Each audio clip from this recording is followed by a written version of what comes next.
Sir কী হয়েছিল biodiversity ডিপার্টমেন্টের ডিটিএল দাশু চাকমা উনি আমাদের থানা থেকে এফআইআর করেন আজকেই যে ওনার অফিসে একজন স্টাফ এমটিএস মাল্টিটাস্ক স্টাফ তাকে চেক দিয়ে ব্যাংকে পাঠানো হয়েছিল বিভিন্ন সময়ে চেকগুলি জমা দেওয়ার জন্য, কিন্তু সে দেখা গেছে চেকগুলি ফোর্স করে টাকা অ্যামাউন্টগুলো নিজের নামে এবং অন্য নামে ঢুকিয়ে দিয়েছে।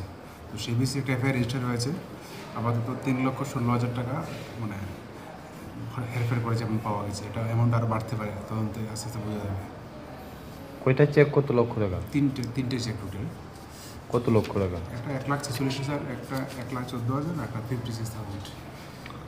মানে সে কি একই করেছে না তার সাথে অন্য কেউ জড়িত আছে? এখন অব্দি তো একজনই পাওয়া গেছে, আমরা ইনভেস্টিগেশন করে দেখছি আর যুক্ত আছে কিনা।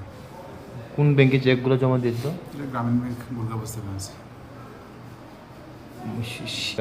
কী কারণে নিচ্ছে কিছু কি প্রাথমিক তদন্তে বেরিয়েছে? তাকে ফরওয়ার্ডিং মানে ব্যাংকে অ্যাড্রেস করে চিঠি দিয়ে পাঠানো হয়েছিল। তো সেই এই যাকে যে অ্যাকাউন্ট মানে কোনো একটা ফার্মকে অ্যাড্রেস করে পাঠানো হয়েছিল টাকাটা ট্রান্সফার করার জন্য, সেই ফার্মের নামটা চেঞ্জ করে অন্য একটা ফার্ম নিজের পরিচিত একটা দিয়ে সেভাবে টাকাটা ট্রান্সফার করে নিয়েছে। ওর নামটা কি? তার নাম সুরজিৎ চক্রবর্তী। বাড়ি?